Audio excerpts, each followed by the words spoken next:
श्री राम दोस्तों, आप सभी का दिन शुभ और मंगलमय हो। इसी मंगल कामना के साथ आज के अध्याय का शुभारंभ करते हैं। आज से आप हमारे चैनल पर हर दिन नियम रूप से पौष मास की कथाएं सुनेंगे। आप सभी उम, आप सभी से अनुरोध है कि आप सभी अध्यायों में आप हमारे साथ जुड़े रहिएगा। भगवान का प्रेम असीमित और अविरल है। उनकी दया से हम सभी दुखों से मुक्त हो सकते हैं और शांति की ओर बढ़ सकते हैं। ईश्वर की कृपा से ही हमारा जीवन सच्चे आनंद और शांति से भर जाता है। उनके आशीर्वाद से ही हम सच्चा सुख प्राप्त कर सकते हैं। चलिए श्रवण करते हैं आज की कथा का। धन्ना जी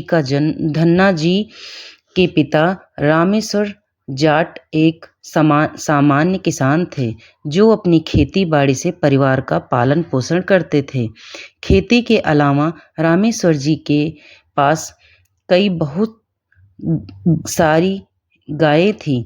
उनके परिवार में एक कुलगुरु थे जिनका नाम पंडित त्रिलोचन जी था। पंडित जी के पास शालिग्राम जी की विशेष शक्ति थी और वे हमेशा शालिग्राम जी को अपने साथ रखते थे। धन्ना जी के घर पंडित त्रिलोचन का आगमन और उनकी दिनचर्या। एक दिन पंडित त्रिलोचन जी अपनी यात्रा के बाद लौटते समय धुआं कला गांव में धन्ना जी के घर ठहरने का निर्णय लिया। धन्ना जी के पिता ने पंडित जी की भरपूर सेवा की। पंडित त्रिलोचन जी की एक विशेष दिनचर्या थी।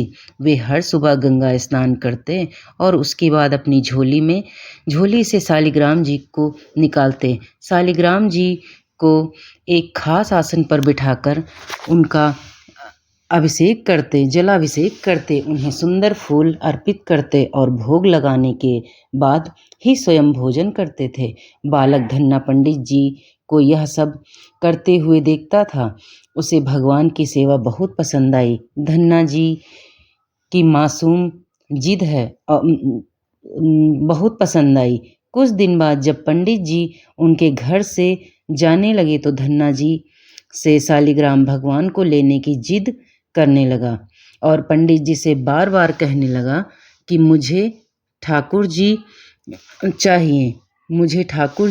चाहिए। पंडित जी ने धन्ना जी की मासूम जिद को सुना और सोचा कि कैसे छोटे बच्चे को देवता दे सकते हैं।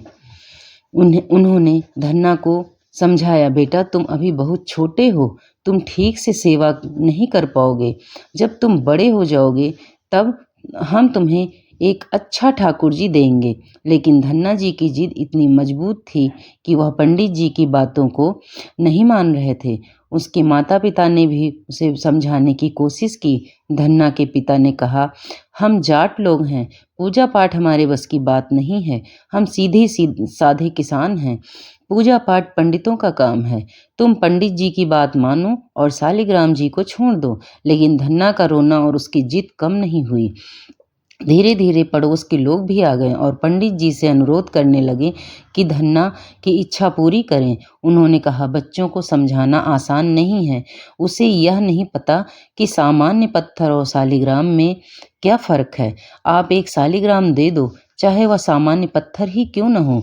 इससे उसकी इच्छा पूरी हो जाएगी। और पंडित जी ने लोगों की बात को ध्यान में रखा और सोचा कि यही सबसे अच्छा समाधान है। शालिग्राम। अगले ही दिन पंडित जी गंगा स्नान के लिए गए और वहां से एक गोल मटोल और काला सा एक साधारण पत्थर लेकर लौटे। पंडित जी ने उसे गोल मटोल पत्थर पर इत्र लगाया, उसे तिलक किया और तुलसी जी की पत्तियां चढ़ाई। इसके बाद उन्होंने उसे ऊंचे आसन पर बैठा दिया। नीचे कपड़ा बिछाकर अपने शालिग्राम जी को नीचे विराजमान कर दिया। फिर पंडित जी ने धन्ना को बुलाया और एक चालाकी भरे अंदाज में कहा, देखो धन्ना, मैं तुम्हें ठाकुर जी दे दूंगा, लेकिन मेरे पास दो ठाकुर जी हैं, एक राजा ठाकुर जी और एक सिपाही ठाकुर जी। बताओ तुम्हें कौन सा ठाकुर जी चाहिए। धन्ना ने मासूमियत से पूछा, राजा ठाकुर जी और सिपाही ठाकुर जी में फर्क क्या है। पंडित जी ने जवाब दिया, जो ऊंचे आसन पर बैठे हैं वे राजा ठाकुर जी हैं और जो नीचे बैठे हैं वे सिपाही ठाकुर हैं। धन्ना ने बिना सोचे समझे कहा, मुझे तो राजा ठाकुर ही चाहिए। पंडित जी खुश हुए क्योंकि यही वह पत्थर था जिसे उन्होंने ऊंचे आसन पर रखा था। उन्होंने तुरंत साधारण पत्थर को उठाया और धन्ना को दे दिया। साथ में कहा, धन्ना तुमने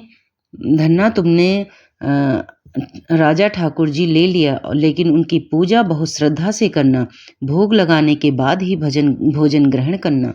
पंडित जी ने ये बात मजाक में कही थी, लेकिन धन्ना ने इन्हें गंभीरता से लिया। इस प्रकार पंडित जी ने धन्ना की इच्छा पूरी करके अपना काम पूरा किया और अपने घर की ओर चल पड़े। धन्ना की चल पड़े। उधर तो अबोध बालक धन्ना उस पत्थर को बड़ा ही प्रसन्न हुआ पाकर, बड़े ही भाव से जैसे पंडित जी करते थे इस तरह धन्ना जी भी पत्थर की सेवा करने लगा। एक दिन जब धन्ना अपने खेत में गायें चराने के लिए गया, उसकी माँ ने उसे बाजरे की रोटियां, साग और गुड़ दिया। धन्ना ने रोटियां ली और ठाकुर जी को साथ लेकर खेत की ओर बढ़ा। खेत पर पहुंचकर जब उसे भूख लगी तो उसने अपनी रोटियां निकाली, लेकिन पंडित जी की बात याद आ गई कि पहले ठाकुर जी को भोग लगाना, फिर ही खुद खाना। धन्ना ने ठाकुर जी को एक कपड़े पर बिठाया और उन्हें भोग लगाने की प्रार्थना करने लगा। उसने ठान लिया कि जब तक ठाकुर जी भोग नहीं लगाएंगे वह खुद कुछ भी नहीं खाएगा। पूरे दिन बीत गए, लेकिन ठाकुर जी ने भोग नहीं लगाया। धन्ना ने अंततः रोटियां गायों को दे दी और खुद भूखे पेट लौट आया। दूसरे दिन भी वही कहानी दोहराई गई। धन्ना ने फिर से ठाकुर जी को भोग लगाने की प्रार्थना की, लेकिन ठाकुर जी ने भोग नहीं लगाया। यह सिलसिला 3 दिन तक चलता रहा। चौथे दिन धन्ना ने फिर से अपनी माँ से रोटियां और गुड़ लिया और खेत की ओर चल पड़ा। खेत में पहुंचकर उसने ठाकुर जी को पूरा भोग लगाने की प्रार्थना की, ठाकुर जी को पुकारा। जब चौथे दिन भी ठाकुर जी ने भोग नहीं लगाया तो धन्ना ने जोर जोर से रोते हुए कहा, ठाकुर जी, आप तो राजा ठाकुर हैं, आपको 56 प्रकार के भोग चढ़ते हैं, लेकिन मैं सिर्फ बाजरे की रोटी और साग ही दे सकता हूँ। क्या आप मेरी साधारण भोग को देखकर नजरअंदाज कर रहे हैं? मैं 3 दिन से भूखा हूँ, कृपया मुझ पर दया दिखाएं और थोड़ा सा भोग स्वीकार करें। पंडित जी ने कहा था कि पहले ठाकुर जी को खिलाना, फिर ही खुद खाना, इसलिए ठाकुर जी पहले आप भोग लगाएं, फिर मैं खाऊंगा। भोले बालक धन्ना की पुकार पर प्रकट हुए श्री कृष्ण धन्ना जी की भोलेपन से की गई पुकार सुनकर करुणा निधान व्याकुल हो गए और अपने सच्ची भक्ति के आग्रह पर साक्षात प्रकट हो गए। जब धन्ना ने भगवान की कृपा को साक्षात देखा तो वह अत्यंत प्रसन्न हुए, लेकिन अपनी मासूमियत और भोलेपन के कारण थोड़े नाराज भी हुए। उन्होंने भगवान से कहा, राजा ठाकुर जी, 3 दिन हो गए, मैं आपको पुकारते पुकारते थक गया हूँ। आप आए क्यों नहीं? मैं भी भूखा हूँ, कृपया पहले भोग लगाइए, फिर मैं बाद में आपकी सेवा करूँगा। मैं 3 दिन से भूखा हूँ और मेरे पास सिर्फ बाजरे की रोटियां हैं और साग और गुड़ है। धन्ना ने तुरंत अपनी माँ द्वारा बनाई गई बाजरे की रोटियां, साग और गुड़ भगवान श्री कृष्ण को अर्पित किया। भगवान ने बड़े प्रेम से रोटियां खानी शुरू की। पहली रोटी खाकर उन्होंने दूसरी रोटी उठाई। जैसे ही भगवान कृष्ण तीसरी रोटी की ओर बढ़े, धन्ना ने उनका हाथ पकड़ लिया और कहा, प्रभु, यदि आप सारी रोटियां खा जाएंगे तो मेरे लिए क्या बचेगा? मैं भी भूखा हूँ, मैंने अभी तक कुछ नहीं खाया, कृपया रोटियां मेरे लिए छोड़ दीजिए। धन्ना की यह मासूमियत भरी बात सुनकर भगवान कृष्ण मुस्कुराए और कहा, ठीक है धन्ना, मेरा पेट भर गया, अब तुम ही खा लो। इसके बाद भगवान कृष्ण ने 2 बची हुई रोटियां धन्ना को दे दी, जिसे धन्ना ने खुशी खुशी स्वीकार किया।